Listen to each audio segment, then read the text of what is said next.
Good afternoon, everyone. I am JR Incidentario, and for this video, we will gonna learn about infix to postfix. And the scope of this tutorial is I will gonna introduce infix and postfix notation, explore the syntax of infix and postfix notation, and discuss the table of precedence of operators, and covers the infix to postfix conversion. So let's proceed. So what is infix notation? Infix notation is the notation in which operators come between the required operands. It is the same as the arithmetic notation that we had learned in our junior high and senior high. So what is the syntax of infix notation? The syntax of infix notation is x of y, or 6 and 9. So matawag niya na to sila og operands. Mo ni silang operands. So, example of infix notation. If we were to add two numbers, 6 and 9, and the operator that is additional or positive, and the addition would come between the operand 6 and 9. So, ang result na niya kay 6 plus 9. So, ang 6 plus 9, mo na siya ang gitawag nato nga infix notation or infix expression. So, let's proceed to the postfix expression. So, what is postfix expression? Postfix expression is also known as a reverse Polish notation. It's the type of the notation in which operator comes after the operand. For example, if infix expression is x plus y, so its corresponding postfix notation is x, y, positive or addition. So, furthermore, let's proceed to the example and the table. So as you can see, there are two sides of table, the operators and the priority. So the operators, there are five operators: the exponent, multiplication, division, addition, and subtraction. And the other side is the priority, which is the highest, high, and lowest. So the highest operator here is the exponent, and the second high is the multiplication and the division. And lastly, the lowest is the addition and subtraction. So these are the syntax of how we evaluate the expressions. Mao ni siya ang mga operators and priorities. So as you can see, mao ni siya ang simple arithmetic expression. So kani siya 20 plus 10 times 5 is mao ni siya ang infix expression nato. So 20 plus 10 times 5 is equal 70. So nganong na ay 70? Nga 20 plus 10 times 5 is equals 150 man ta. So as I said that there are priorities sa mga operators. Naay priorities unsa na to pag-evaluate, unsa i-evaluate na to first.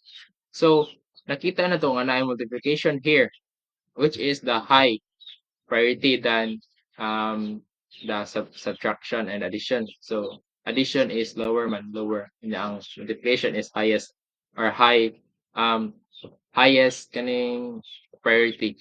So ang paamaagi ni pag-evaluate on how we solve nganong naka-came up to aning 70 kay 10 times 50 plus 20. So 10 times 50 equals 50 plus 20 equals 70. So that is how we solve the kaning nga expression by kaning gisunod na tong syntax sa kuan table.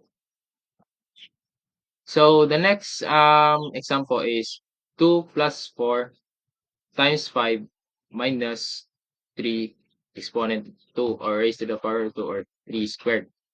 So nakita na to nga na may duha ka high priority. So ang atong unahon na ni kay ang pinaka high priority, which is the 3 exponent of 2 or 3 squared. So ang atong unahon na ni kaning exponent, then multiplication, then the sum or the addition. So nakakuha ta og 13. So why? Because 3 squared is equals to 9. So mao na tong giuna og solve. 3 squared is equals to 9. Then 4 times 5 is equals to 20. So 4 times 5 equals 20. Fix na. So plus 2 na to ang 20, mahimo siyang 22. Then minus na to sa output sa 3 squared is which is 9. So 22 minus 9, makakuha ta og 13. So that is why nakakuha ta og 13. So last example.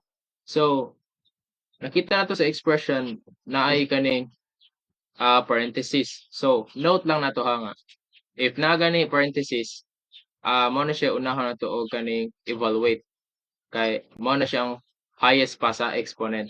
Exponent nga kuan operator. So note lang mo to siya. Kaning unahon nato og solve ang kaning nasa sulod sa parenthesis. So there are two high priorities here which is kaning ang una kay kaning parenthesis, exponent, then multiplication. So ato i-solve. So 10 minus 6 is equals 4. So fix na siya. Nahimo na ang 4. Nahimo na siya 4 ang 10 minus 6. So the next nato i-solve is kaning 5 squared 2 or 5 squared. So ang result na is 25. So 10 plus 25 is equals 35. Then we know that 4 times 3 is equals 12. So nakakuha tayo answer nga 23 because of 35 minus 12 is equals 23. So that is the process of how we solve or evaluate the priorities nga unsa na to pag-solve og tarong sa infix to postfix. In continuation, we are gonna proceed to the infix to prefix. So what is prefix notation? Prefix notation is another form of expression, but it does not require other information such as precedence and associativity, whereas an infix notation requires information of precedence and associativity. So to furthermore, let's proceed to the example. So as you can see on your screen, the infix notation here is there are two operators and three operands. So to achieve the desired output of prefix expression, we will gonna transfer all the operators to the left side because it is the syntax of the prefix expression. So we all know that there are only two operators. So dali ra siya ang process ani, which is two process ra. So as you can see, the first scan, gi-transfer na to ang kaning A, ang parenthesis, ang kaning multiplication, atong gi-transfer dito sa left side because atom na anam-anam og balhin ang tanan operators to the left side and the operands sa right side. So mo nang nabalhin gibalhin nato ang aning usa ka operator. So ang operands na kuana na sikit na. So mo na ang first scan nato. So the next scan na pud ato na pud ibalhin ang atong ikaduhang operator which is the addition operator. So nabalhin nato diri sa kuan nabalhin na nato diri nga scan. So wala na may line operators, wala na po tayo line ibalhin. So it is the final output or we completed the scan of this infix notation. So the prefix expression is completed. So mo na siya ang output nga positive nya kuan kaning multiplication nya operands dayon. Mo na siya ang two operators and operands. So let's proceed to the another example. So if the infix notation is A kana, so nakita na to nga there are four operators and five operands. So unsa man na to? So taas man ni siya. So taas pud ang kailangan nga process. So we need kuan syntax ang katong prefix expression no ano one ang operator and two operands. So para mabuhat to nato mag-create ta og kaning temporary nga variable nga masudlan nato sa atong operands. So let's proceed to so the first process ato gibalhin ang minus into the left side and after it kay atong gisuwat diri sa number 1 mo ni siya gibalhin nato ang minus sa representation to the left side. So mo ni ang number 1. So according to kuan na mag-need man jud og usa ka operator two operands. So ato na siyang gi-createan og temporary variable which is the T1. So as you can see in the right side of the slide, negative a b equals to T1.